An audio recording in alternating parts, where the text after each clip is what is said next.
야구 축구에 이어서 이제 방산도 한일전 이거 맞습니까? 네, 한일전은 무조건 이겨야죠. 열심히 해주시기 바랍니다. 네. 밀리터리 사이언스의 신비한 만남 본게임원들도 본영어로 곧장 진격해보도록 하겠습니다. 안녕하세요. 저희는 본게임 2의 MSG입니다. 자, 오늘의 주제 영상을 통해서 먼저 확인하시죠. 시원하게. 네. 이거 함정 얘기가 나오고 있습니다.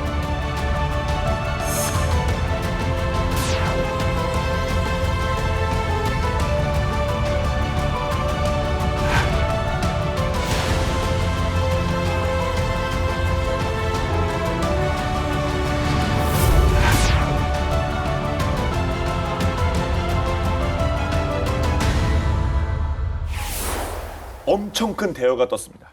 단계적으로 미국의 해군 함대와 합동 작전을 할 수 있는 그런 해군력 강화를 추진하고 있는 호주 해군이 얼마 전 약 10조 원 규모의 역대급 함정 프로젝트 수주전의 4파전 윤곽을 공개한 이후로 연일 그에 대한 관심이 대단한데요. 자, 우리 K함정도 당당히 그 리스트에 들었죠? 네, 그 현재 호주 해군, 그러니까 예. 로얄 오스트레일리안 네이비 여기서 그 노후된 안작급 호위함을 대체하는 이름하여 프로젝트 C3000을 추진하고 있습니다.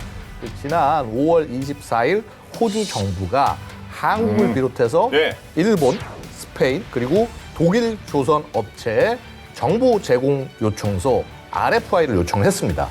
호주 정부가 각국 조선 업체의 후보로 지목한 차기 호위함 모델은요.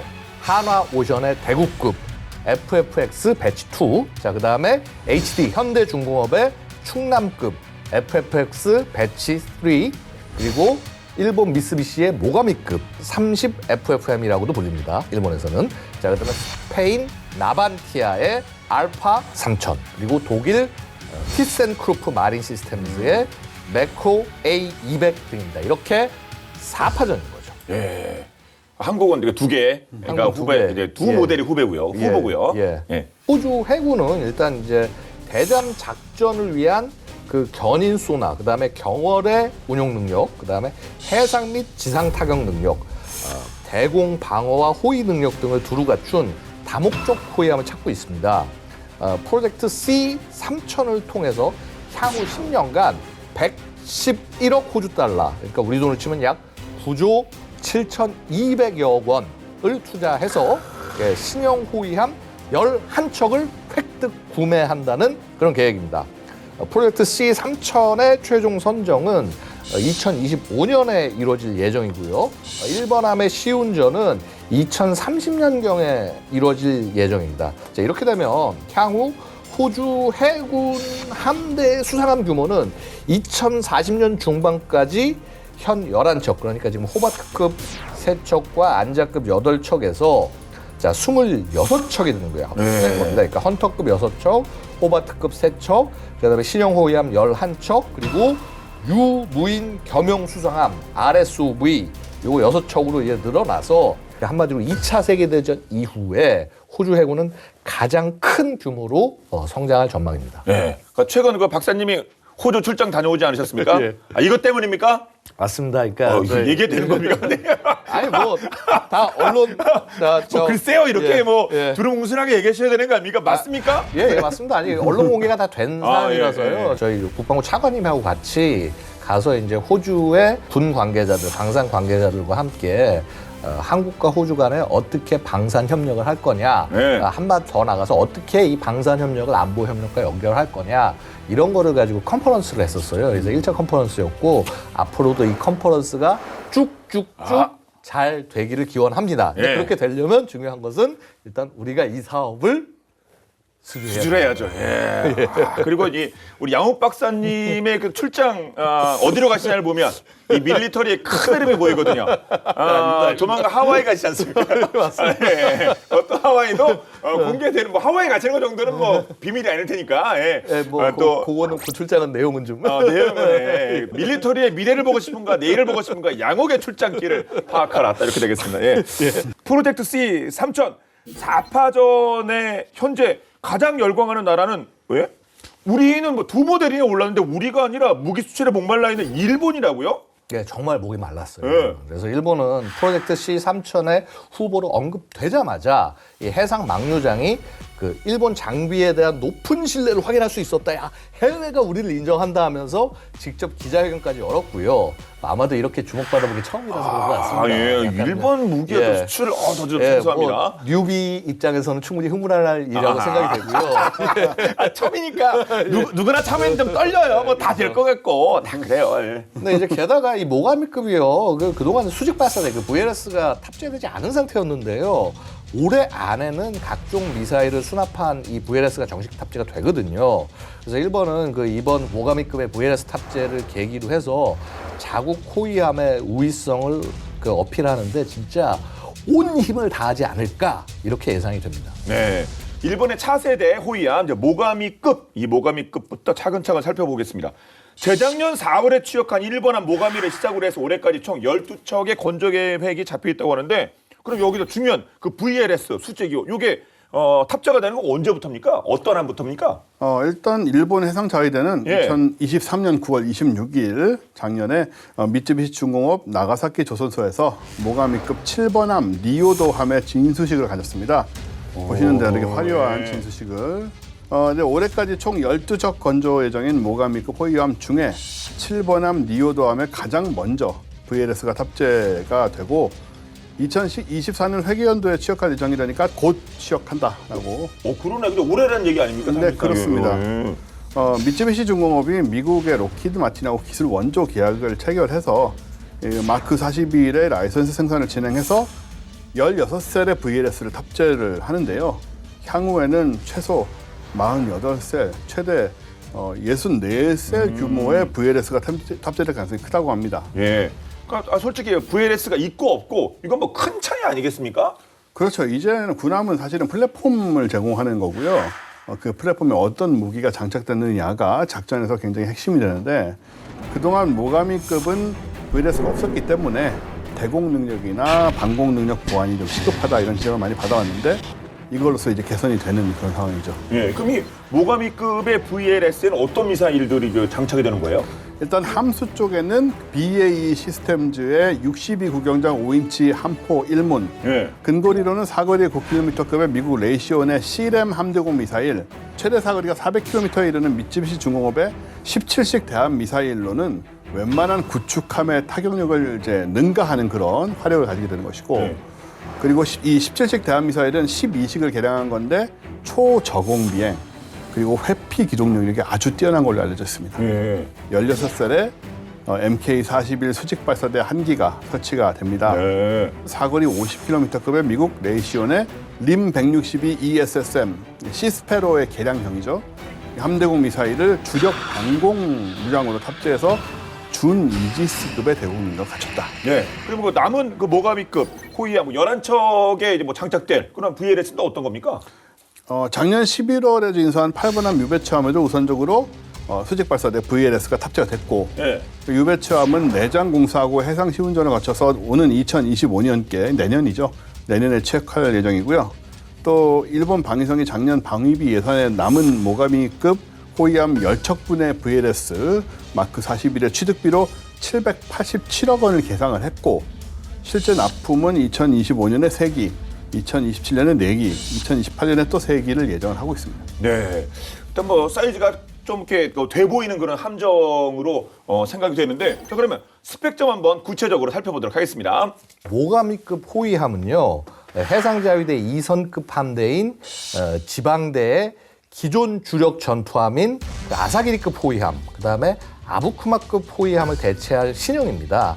이제 좀 낡은 기종들이고요, 언급드렸던 기종이. 네. 그래서 이 해상자위대 수상전투함 전력은 기동함대인 4개의 호위 대군, 그러니까 우리로 치면은 이제 기동전단, 예. 요거와 이제 이거를 보조하는 지방대, 이렇게 이제 두 종류는 나뉘는데, 이 모가미급은 지방대 소속의 전력입니다. 그래서 이제 2성급 보조함이니까 대함 미사일, 뭐 중장거리 함대공 미사일 요거는 탑재하지 않는다.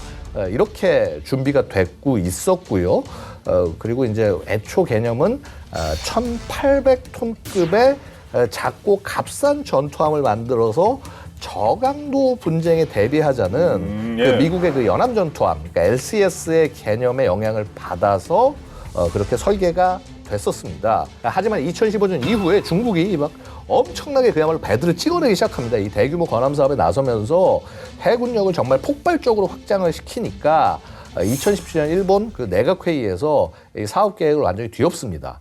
그렇게 해서 그래서 지금 나온 현재 모가미급이 나온 건데요. 길이가 132m, 너비 16.3m, 그다음에 흘수 물 아래쪽을 잠기는 깊이 이게 이제 8m에 기준 배수량이 이제 3,900톤, 만재 배수량은 5,500톤입니다. 그 우리 그 한국 해군의 광개 토대함 구축함 이게 만재 배수량이 3,900톤인데 그것보다 더 덩치가 큰 거죠. 예. 처음 계획보다 거의 뭐 3배 정도, 엄청, 이거 뭐 계획이 완전 확 바뀌었네요. 그런데 이 뭐 호위함, 뭐 구축함 이게 뭐 법적으로 딱 뭐 정해진 뭐가 있습니까? 없죠. 그리고 게다가 일본은요 네. 다 호위함이래요.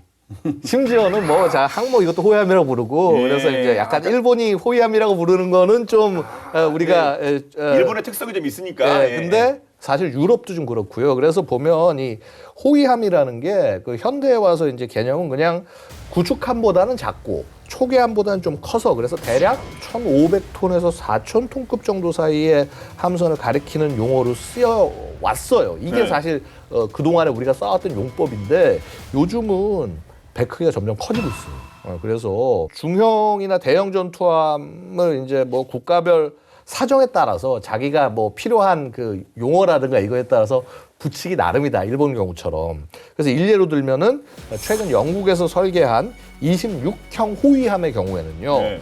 호위함인데 만재 8,000톤입니다. 뭘 호위하면 도대체 뭘 호위하는 겁니까? 8,000톤이면? 그러니까 호위하면 그 영어로 뭐죠? 그 프리깃. 프리깃. 네, 프리깃. 예. 그다음에 이제 독일의 그 리더 작센급 호위함은 무려 만재 10,000톤이에요.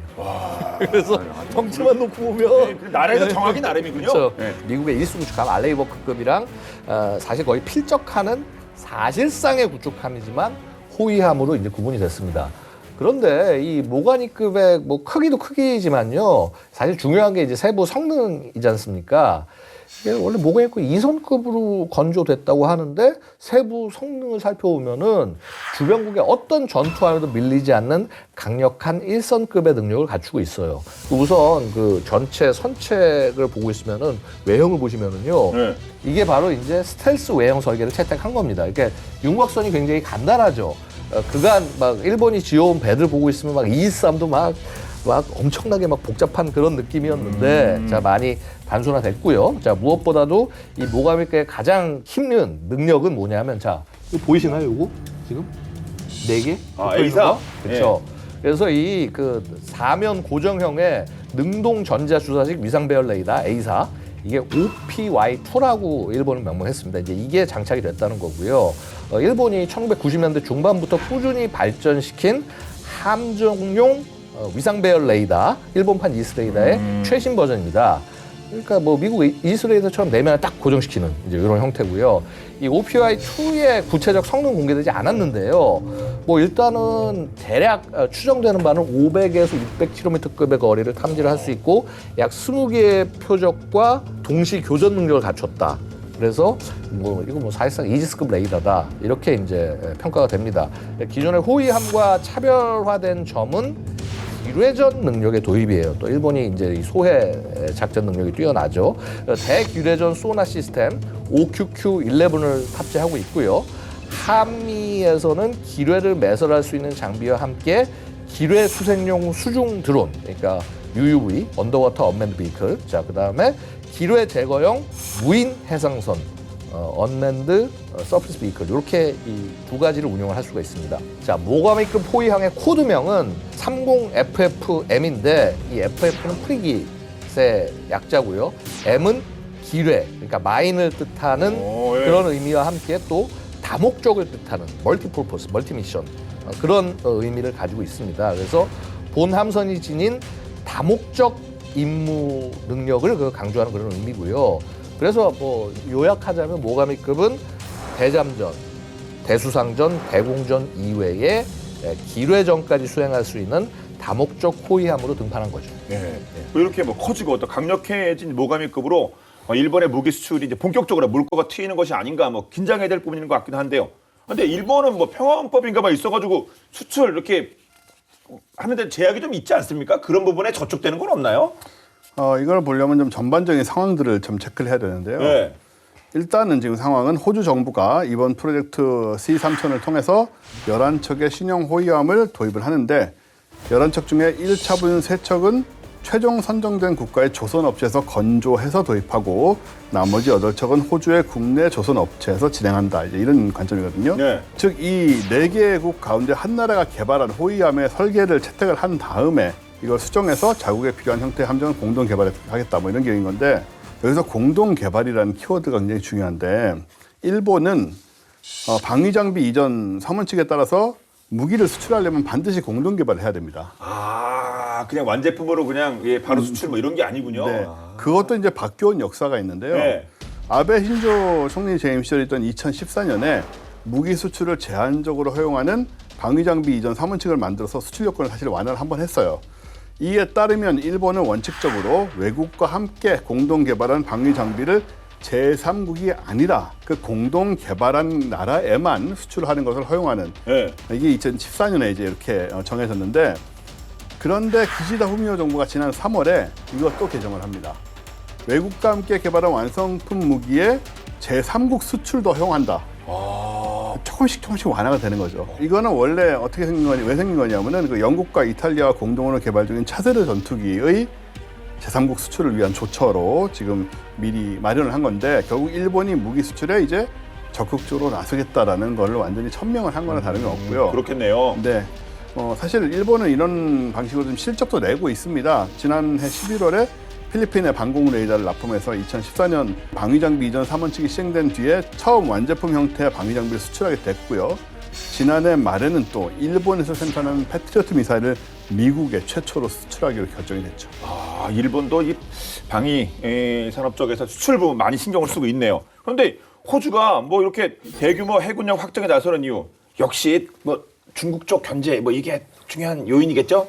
그렇죠. 아무래도 이제 영내 안에서 제멋대로 하는 국가가 있으면 그걸 용인하지 않겠다라는 게 이제 호주의 기본적 방침이고요. 특히나 이제 2010년 접어들면서 중국 해군이 정말 급격히 천장을 해서 자 1도련선 하면은 우리 그 뭐 대만 뭐 한국 이렇게 얘기를 하지만은요. 네. 2도련선까지 되면은 이 호주하고 태평양까지 영향을 줄 수 있다. 2도련선이 지금 괌까지 나가잖아요. 쭉 내리면은 호주까지 영향이 갑니다. 그래서 바로 여기에 우려를 느끼면서 미국과의 동맹관계 강화를 통해서 이제 자국 해군력 확장을 해보겠다 이런 것이고요. 이 미국은 중국의 제2도련선 확대 전략에 대응해서 호주, 파푸아뉴기니와 군사협력을 강화해 왔습니다. 특히 미국, 영국, 호주 간의 안보 동맹체 들어가 있었죠. 오커스. 네. 예, 이 오커스를 통해서 그 호주군이 핵추진 잠수함 확보하는 계획을 결정하게 된 것도요.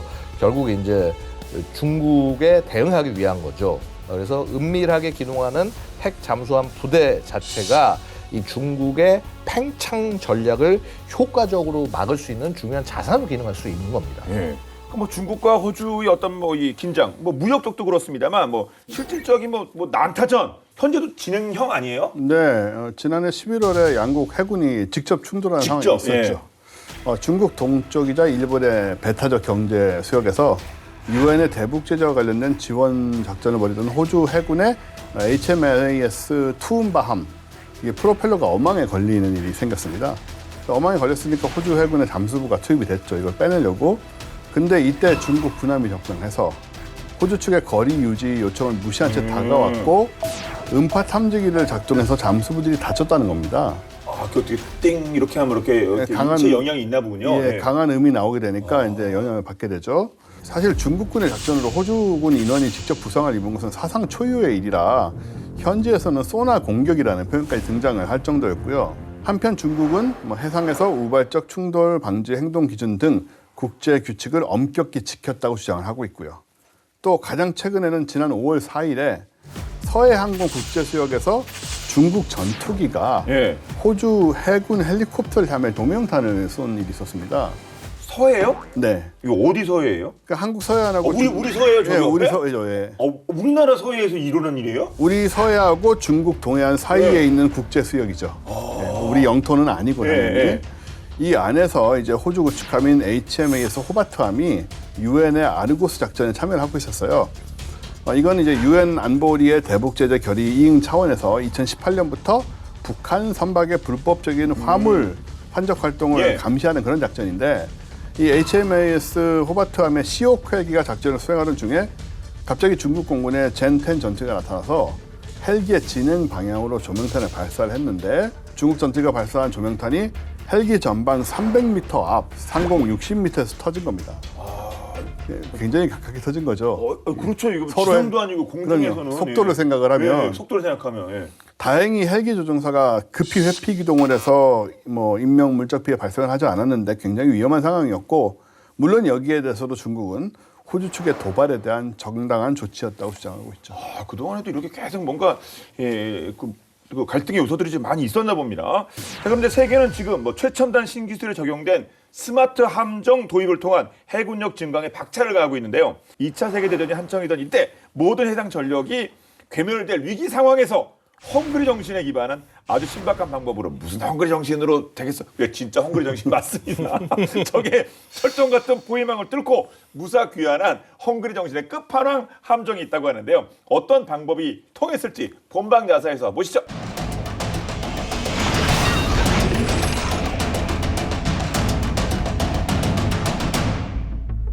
적의 레이더에 포착되지 않는 은폐 기능, 스텔스 기능을 탑재한 선박은 1984년 미국에서 처음 등장했습니다. 하지만 이건 군함이 아니라 미국 해군이 스텔스 기술을 테스트하기 위해 비밀리에 제작한 실험용 스텔스함 시 셔도우였죠. 이후 2000년이 되어서야 세계 최초로 스웨덴에서 스텔스 군함 비스비급 초계함을 선보였는데요.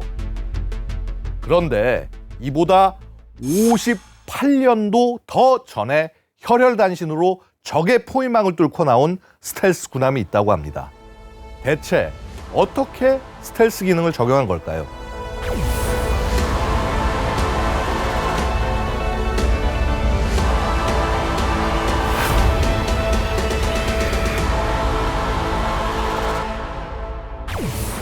이 2차 세계대전이 한창이던 1942년, 일본은 미국과 영국, 중국, 네덜란드의 ABCD 포위망으로 인해 전쟁의 필수적인 전략 자원인 석유와 고무 수급에 어려움을 겪습니다.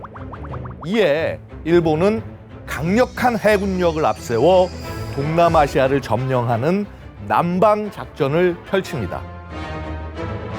그리고 이에 맞선 미국, 영국, 호주, 네덜란드는 연합군 한 대를 급조해 일본의 남방작전을 저지하기 위해 동남아시아로 보냈는데요.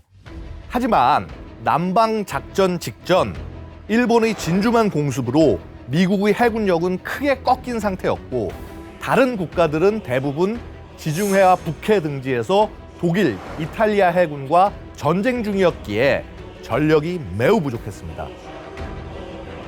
일본은 4척의 순양함과 14척의 구축함을 이끌고 남하하는 반면 연합군 한 대는 불과 9척의 구축함만 있었고 순양함의 수 또한 적었죠. 그 결과 압도적인 전력차에 밀린 연합군 함대는 1942년 자바 해전에서 대패하여 일본의 손에 동남아시아를 넘겨주고 호주로 후퇴를 결정합니다. 연합군은 최대한 해양 전력을 보존하기 위해 전투함들을 최우선순위로 후퇴시켰는데요. 덕분에 연합군의 순양함과 구축함들은 겨우겨우 일본 해군의 추격을 따돌리고 안전한 호주 해역으로 후퇴할 수 있었죠. 하지만 후퇴의 후순위로 밀린 소해정이나 지원함 같은 비전투함들은 일본이 점령한 동남아시아에 갇히게 됩니다. 결국 연합군의 비전투함들은 하나, 둘 일본 해군의 손에 침몰되었고, 마지막으로 네덜란드의 에이브라함 크린슨이란 소해정만 남게 됩니다. 하지만 크린슨 소해정으로 일본군의 눈을 피해 달아나자니 속도가 너무 느려 따돌릴 방법이 없었고 죽기 살기로 싸워 돌파구를 마련하자니 무장은 3인치 포가 전부였죠. 그때 망연자실한 듯 멍하니 자바해를 바라보던 한 승조원이 말했습니다. 섬으로 위장하는 건 어떨까요? 에이, 일본군이 바보도 아니고 그걸 속겠어? 여기에 널린 게 섬이니까 혹시 모르잖아요. 당시 자바해 주변에는 보르네오 같은 큰 섬부터 나무 몇 그룹뿐인 작은 섬까지 18,000개가 넘는 섬이 있었습니다. 마침 크린슨 소해정은 길이 약 56m로 작은 섬처럼 보이기에는 충분한 크기였죠. 모아온 풀과 나무로 소해정을 덮어 숲처럼 위장했고 그 외에 가려지지 않는 선체는 섬의 바위 지형처럼 보이도록 회색으로 칠했죠. 선원들의 노력으로 길리 슈트를 입게 된 크린슨 소해정은 자바해의 섬과 아주 유사한 형태로 탈바꿈됐습니다. 크린슨 소해정은 인근 섬에 최대한 가까이 정박해 모든 동력을 끄고 해가 지길 숨죽여 기다렸습니다. 그리고 그때 일본군의 정찰기 소리가 들려왔죠. 일본군의 정찰기는 크린슨 소해정의 주변을 몇 번이나 배회했습니다. 승조원들은 모두 기도했습니다. 제발 그냥 지나가라. 지나가라. 지나가라. 일본군의 정찰기는 크린슨 소해정을 발견하지 못하고 저 멀리 사라져버렸습니다. 섬 사이사이를 수색하는 일본군의 함정들도 전혀 알아채지 못하고 옆을 지나갔죠. 결과는 그야말로 대성공. 섬으로 완벽하게 위장해낸 크린슨 소해정은 해가 뜬 동안에는 섬에 최대한 가까이부터 정박해 정지를 유지하고 밤이 되면 섬 사이를 아주 조금씩 이동했습니다. 이렇게 8일 동안 조심스럽게 이동한 끝에 크린슨 소해정은 자바해를 점령한 일본군의 눈을 피해 무사히 안전한 호주 해역에 도착하죠. 일본 해군은 제2차 세계대전이 끝날 때까지 이들이 탈출한 사실조차 알아채지 못했다고 합니다.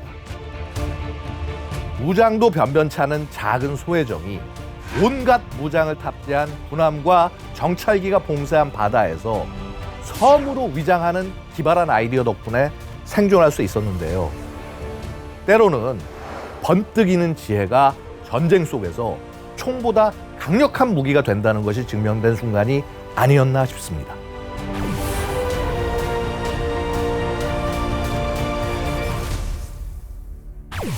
와, 뭐 요즘은 이렇게 뭐 레이더가 이렇게 발전하니까 이게 다 뭐 위장 같은 게 뭐 꽂고 하는 거 아닙니까? 칠하고 이게 별로 안 통할 것 같은데, 하여튼 뭐 예전에 그런 것도 있었나 봐요. 통하기도 했고. 그럼요. 1차 세계대전 때는요. 네.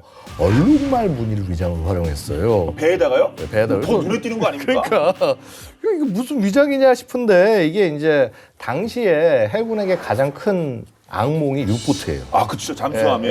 그래서 유보트가 당시 어뢰는 유도 방식이 아니라 예측을 해서 이 선박의 진행 방향을 예측을 해서 맞췄어야 됐는데 이렇게 얼룩무늬를 해놓으면 배 앞뒤가 헛갈리고 그래서 이거 어느 방향으로 하는지 속도가 어떻게 되는지 분간하기가 상대적으로 어렵거든요. 그래서 이제 그렇게 얼룩무늬로 열심히 치러놨습니다. 아, 그렇군요. 야, 바다의 얼룩무늬가 좀 생뚱맞긴 합니다. 그래도 통했나 보네요. 네, 뭐 현대는 택도 없는 얘기고요. 아, 예. 지금은 이 레이더, 소나를 주로 이용을 하니까 사실 위장이 별 의미가 없습니다. 하지만 페인트는 녹이 슬지 않기 위해서라도 방청 목적으로 칠해야 되는 거니까 겸사겸사 어느 정도라도 위장 효과를 기대할 수 있는 색으로 도색을 하게 되는데 군함들은 이제 눈에 잘 띄면 안 되니까 주로 대부분이 수평선과 가장 비슷한 색이 회색이래요. 예. 그래서 회색을 사용을 하고 있고 연안 경비정들은 이제 육지를 배경으로 있는 경우가 많으니까 바위나 나무 색깔이 혼합된 패턴으로 위장을 하고 있습니다. 아, 그 차이가 있군요. 예. 근데 또 스텔스 도료를 사용하게 된다면 또 위장의 시대가 또 본격적으로 다시 또 올지도 모르겠습니다.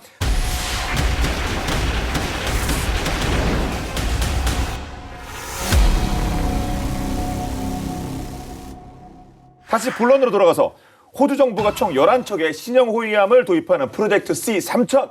자, 유럽 업체 벌서스 아시아 업체의 경쟁 구도인데, 근데 솔직히 뭐 냉정하게 말씀드리면 그동안에 호주가 유럽제에 많이 썼을 것 같거든요. 그러면 스페인이나 뭐 독일이나 이쪽이 그동안에 쓴 게 있으니까 조금 더 유리하지 않을까 그런 생각도 듭니다만. 그렇죠. 근데 뭐 뚜껑을 열어봐야 아는 건데. 그래야죠. 예. 예. 호주 정부의 그 장바구니 목록에 담긴 이거 엄청 큰 장바구니네요. 예.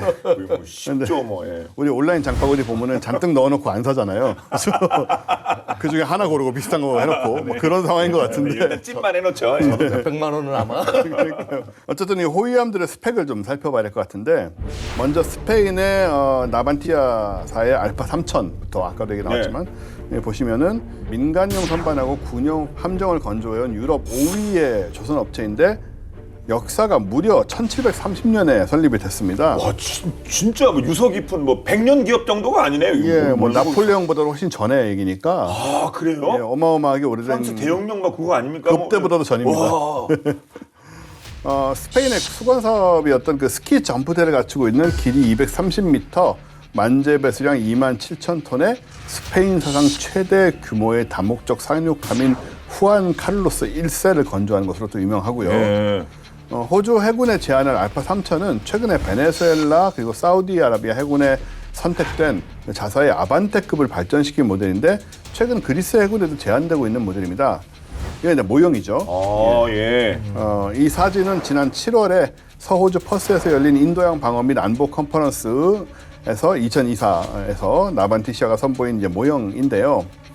다양한 무장과 센서를 조합할 수 있는 것이 장점이고 또 미래형 지휘 통제 시스템과 통합형 함정 운용 설계가 적용되는 것으로 알려져 있습니다. 두 개의 3중월의 발사기, 30mm 이하의 CIWS, 레오나르도 76mm 슈퍼 래피드건, 또 중기관총을 수용하는 두 개의 원격 무기 스테이션 및 이중 미끼 발사기를 예. 갖추고 있고요. 또한 마크 41 16셀 VLS 수직 발사관을 갖추어 8개의 NSM 대함 미사일을 탑재를 하고 있고요.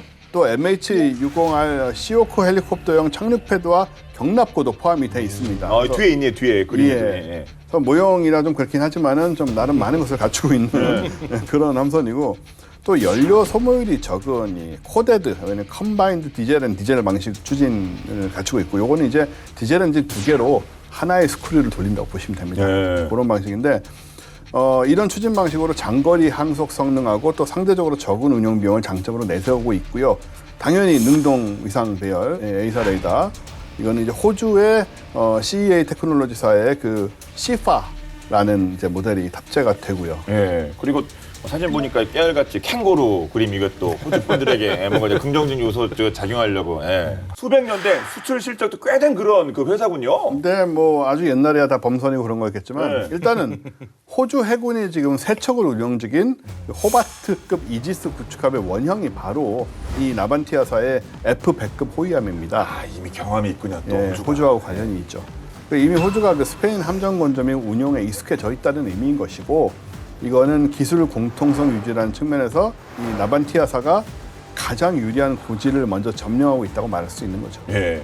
근데 또 그 유럽 쪽의 함정이 메코 A200, 이 독일 건데 이건 또 어떤 배입니까? 예, 이거 40년 넘는 설계의 사골 호위함입니다. 40년이 넘어요. 예, 그래서 이게 우와, 이제- 이거 언뜻 봐도 예, 이야. 약간 이제 이거 현대화된 건데 아, 예, 예, 이게 그러게요. 어떠냐면요, 예. 이제 이게 독일 그 티센크루프 마린 시스템스에서 판매 생산하고, 그래서 요 메코 A200 호위함이 1980년대부터 이렇게 생산이 돼서 최소 17개 국가에서 다양한 형태로 61척 이상이 건조가 됐습니다. 그러니까 사실 10년. 예, 근데 이제 뭐 이렇게 그만큼 성능이라든가 기술적 신뢰성은 이제 이미 평가가 됐다, 완성된 함정이다, 이렇게 얘기할 수도 있을 것 같고요. 사실 이게 또 재밌는 게요, 지금 호주가 너무 낡아서 지금 이렇게 교체하려고 하는 대상이 되는 이 안자급 호위함이 사실 이 메코 A200 설계예요. 아니 진짜 뭐 그 밤에 그 나물 아닙니까? 이거 색소는 세 부대 이렇게 아니 어떻게 네, 아무리 그래서- 뭐 중간에 업그레이드가 됐다고 하더라도요. 그래서 약간 이제 가능성이 상대적으로 낮다라고 평가가 되는데 네. 그래서 어쨌거나 지금 이제 이 사진은 남아공이 4척을 발주해서 지난 5월 31일에 세 번째 함을 인수한 맥코에이 200 프리게이트인데 자, 이 선체 등은 독일에서 건조하고 무장 등 설치는 남아공이 실시하는 방법으로 건조 중입니다. 그러니까 그런 방식으로 호주도 갈 수 있는 것이고요. 그래서 길이 121m, 폭 16.4m, 흘수 4.4m, 배수량 3,700톤. 그다음에 견인식 배열 소나와 자, 항해 및 감시를 위해서는 그 프랑스 탈레스사제의 그 NS110 그 4D A사 레이더 이제 요거를 장착을 하고 있다고 합니다. 예. 그래서 이제 추진 방식이 좀 약간 흥미로운데 그 새로운 추진 방식인 그 코데그 와프 그러니까 Combined Diesel and Gas Waterjet and Refined Propeller 이제 요걸 채용해서 연료 효율이 좀 높아졌다고 그래요. 그래서 상대적으로 가장 우수한 항속 성능을 가지고 있다. 이것도 좀 눈에 띄는 부분이고요. 그래서 사실 무시할 거는 절대 아닙니다. 그리고 이제 무장을 보고 있으면은 레오나르도 127, 64, 그 LW 그러니까 127mm 주포를 얘기하는 거예요. 64구 경장에. 그다음에 MM40 그 엑소세 블럭 3 대함 미사일 16발. 그다음에 MBDA 그 VL 미카 NG 지대공 미사일 요거를 그 VLS 32셀짜리 32발짜리 발사관을 수납을 할 수 있고요. 그다음에 ASW 그러니까 대잠전 표정용 MU90 유로톨프 그러니까 이제 그 독일제 이 유럽용 어뢰인 거죠. 이 대잠용 어뢰 그 2연장 발사관에 2개가 장착이 되는 겁니다. 네. 아무튼 뭐 스페인 거나 아니면 이 독일 거나 호주는 좀 익숙하다. 이미 익숙하다. 이건 분명히 장점은 장점이겠네요. 그렇죠. 그런데 이제 이 안자급 포위함 건조를 해본 경험이 있는 그 아메콘 그 이후에 이제 테닉스라고 이름이 변경이 됐는데 이 회사가 현재 그 BAE 시스템스 오스트레일리아에 매각이 되어서 없어졌어요. 그래서 그 건조 관련한 기술적 경험이 그대로 남아있지 않습니다. 그러다 보면 이제 결국 새로 시스템을 또 0에서부터 다시 호주에 구축해야 되는 거고요. 예. 아무튼 그러면 이제 스페인의 뭐 알파 3000이든 독일의 뭐 메코 A200이든 좀 세 보이긴 하네요. 어제 만만치 않은 뭐 상황이긴 한 거죠. 그렇죠. 그런데 이제 독일의 그 TKMS 그다음에 스페인 나반티아 이 두 업체가 사실 그 호주 정부가 요구하는 금액을 맞추지 못할 거라는 관측이 나와요. 그건 꽤 크리티컬하죠. 그쵸. 예, 돈을 왜냐면- 못 맞추는데 예산을. 예. 호주 정부가 책정한 예산에 따라 계산을 하면 호위함 한 척 가격이 10억 호주 달러 그러니까 8,700억 원을 초과해서는 안 돼요. 근데 이 두 업체는 호주에서 건조될 호위함의 예산을 1조 원 이상으로 제한했다고 전해집니다. 그래서 사실상 이 두 업체는 손해를 감수하지 않으면 건조할 수 없는 그런 수준인 거죠. 그래서 사실은 이 메코 A200이 이번 경쟁에서 빠지는 것이 아니냐 이제 이런 관측이 있습니다.